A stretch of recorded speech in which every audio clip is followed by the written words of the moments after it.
A U.S. Navy guided missile destroyer sailed through waters near the Paracel Islands in the South China Sea, challenging China's claim to the area, the Navy said Wednesday.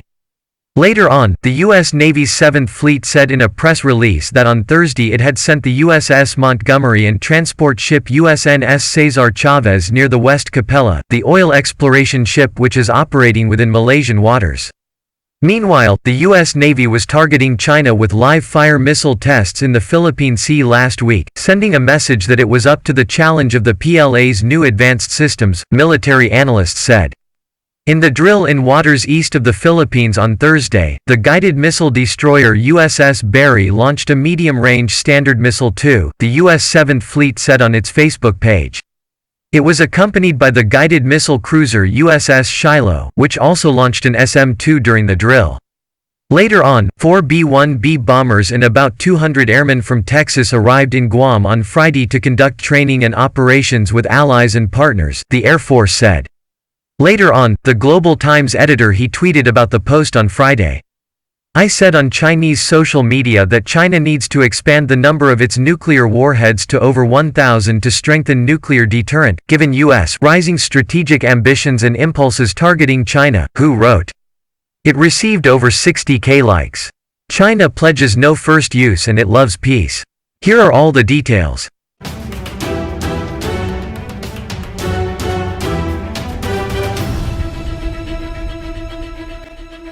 A U.S. Navy guided missile destroyer sailed through waters near the Paracel Islands in the South China Sea, challenging China's claim to the area, the Navy said Wednesday. The USS Barry undertook the so-called Freedom of Navigation operation on Tuesday, a week after Beijing upped its claims to the region by designating an official administrative district for the islands. The U.S. sought to assert the rights, freedoms and lawful uses of the sea recognized in international law, the Navy said in a statement. Unlawful and sweeping maritime claims in the South China Sea pose an unprecedented threat to the freedom of the seas, including the freedoms of navigation and overflight and the right of innocent passage of all ships, it said. The move came amid a rise in U.S.-China tensions over the novel coronavirus epidemic, in which Washington has accused Beijing of hiding and downplaying the initial outbreak in December and January in the Chinese city of Wuhan. The United States rejects China's territorial claim to much of the South China Sea, including the Paracels, also claimed by Vietnam and Taiwan. The region is believed to have valuable oil and gas deposits. In a statement on the People's Liberation Army website, the Chinese military said it had mobilized sea and air assets to track and warn the U.S. vessel away from Chinese territorial waters. The PLA accused the United States of provocative acts that seriously violated international law and China's sovereignty and security interests.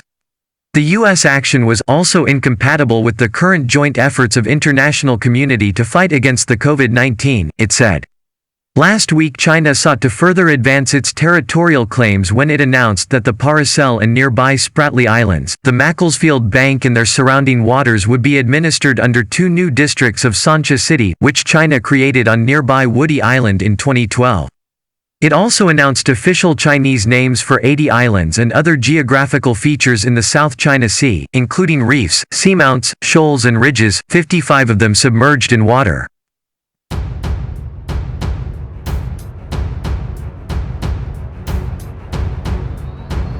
Meanwhile, Hu Zaijian, the editor-in-chief of an English daily tabloid published by the ruling Chinese Communist Party, urged his nation to expand its nuclear arsenal in response to bullying from the U.S. in a new editorial.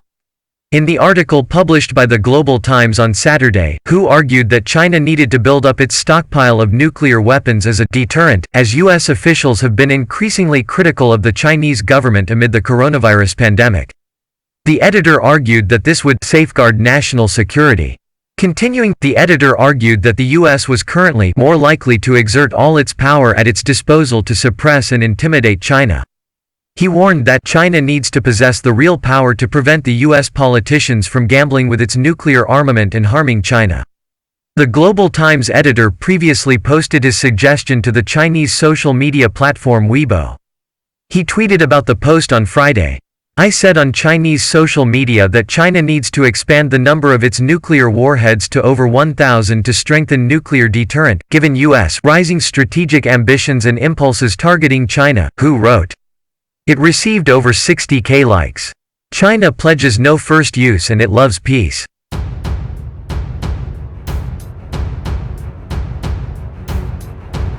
Meanwhile, the commander of the U.S. Pacific Fleet called on China to end its bullying behavior in the South China Sea as the U.S. sent a warship near the spot where a Malaysian contracted oil exploration ship is operating and close to a recently deployed Chinese survey vessel.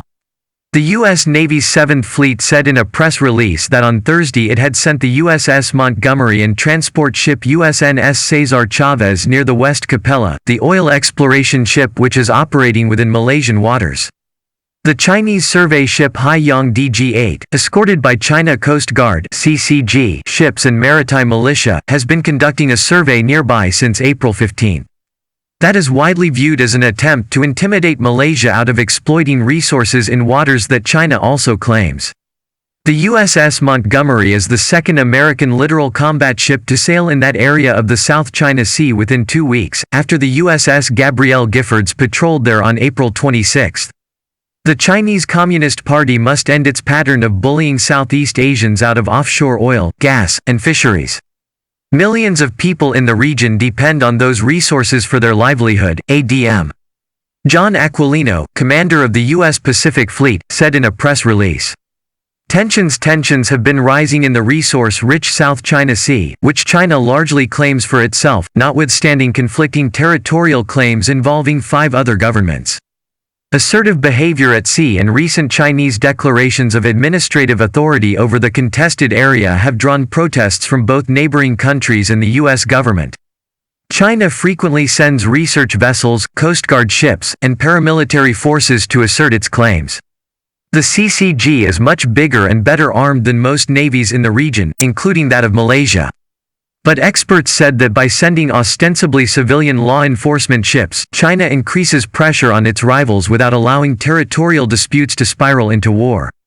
James R. Holmes, a professor of maritime strategy at the U.S. Naval War College, said the recent deployments of U.S. littoral combat ships hint at a new role for these advanced but smaller vessels, which may be better suited to countering gray zone tactics employed by China. The U.S. Navy rotates its 4 littoral combat ships in and out of Singapore's Changi Naval Base.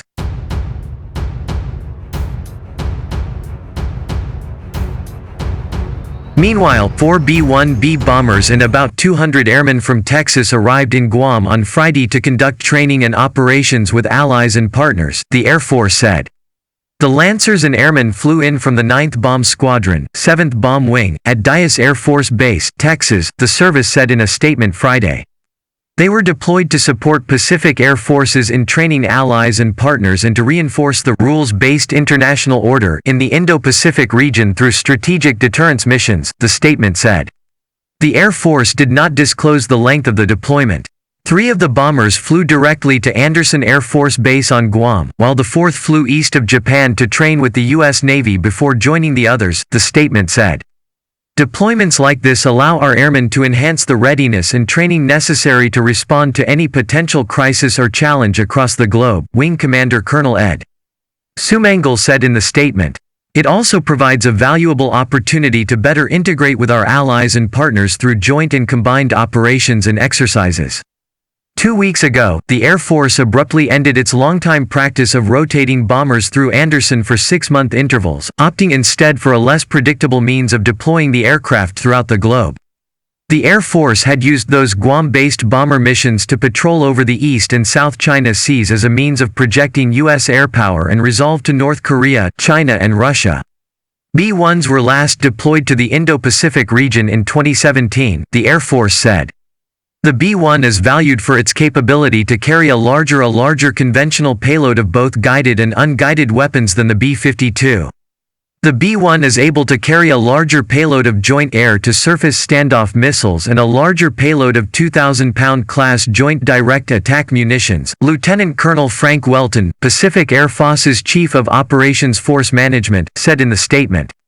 Additionally, the B-1 is able to carry the anti-ship cruise missile, giving it an advanced standoff, counter-ship capability. It also has an advanced self-protection suite and is able to transit at supersonic speeds to enhance offensive and defensive capabilities.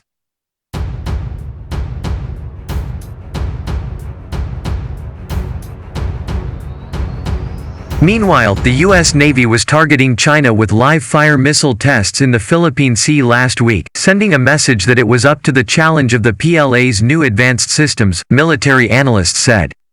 In the drill in waters east of the Philippines on Thursday, the guided missile destroyer USS Barry launched a medium-range Standard Missile-2, the U.S. 7th Fleet said on its Facebook page. It was accompanied by the guided missile cruiser USS Shiloh, which also launched an SM-2 during the drill. Beijing-based military specialist Zhou Chenming said these kinds of drill were not common and could be seen as a warning to the People's Liberation Army. The U.S. Navy is worried about Chinese missiles, which China could use as a trump card in a military conflict between the two parties in the region. The 7th Fleet wants to warn Beijing that it can intercept missiles from China, Zhou said. Li Jia, another Beijing-based military analyst, agreed that the launches were a message to China, and to a lesser extent, Russia. The U.S. Navy wants to tell China that they can counter the PLA's advanced missiles, Li said. The PLA has developed two kinds of missiles that could pose big threats to the U.S. military, the carrier killer DF-21D and the anti-ship DF-26, which has a 4,000 kilometers (2,500-mile) range and puts the U.S. naval base in Guam within reach. Either one of the missiles might have been put through its paces in June when the PLA rocket force staged missile tests in the disputed South China Sea, according to the Pentagon. The USS Barry was retrofitted with the latest Aegis combat system 2 years ago, improving its ability to defend bases such as Guam and U.S. warships from the two kinds of Chinese missiles. Further U.S. upgrades and tests can be expected, as the PLA tries to narrow the hardware, software and training gap with the American military, according to Colin Ko Sui Lin, a research fellow with the Institute of Defense and Strategic Studies Maritime Security Program in Singapore. Given the shift in defense focus to the Indo-Pacific and with the PLA threat in mind, I wouldn't be surprised if the U.S. Navy conducted more such live-fire exercises to validate the fleet's capabilities against the evolving PLA missile strength, Ko said, adding that the Philippine Sea would be a significant battlefield in any future China-U.S. armed conflict. The missile launches come as the U.S. strengthens military links with Vietnam, the Philippines and other regional allies as part of its Indo-Pacific strategy to curb China's power in the South China Sea. The 7th Fleet said the Barry's live-fire operation was in support of security and stability in the Indo-Pacific. Hong Kong-based military commentator Song Jongping said the drill in the Philippine Sea was meant to strengthen the U.S. military presence in the region, amid fears that the U.S. could be forced out by the PLA. The Philippine Sea is also the critical maritime artery for PLA vessels when they sail to the Western Pacific and Indian Oceans, Song said. The U.S. Navy needs to further enhance its military presence in the region, signaling that political trust between the two countries is falling. Don't forget to like our video and subscribe for our channel.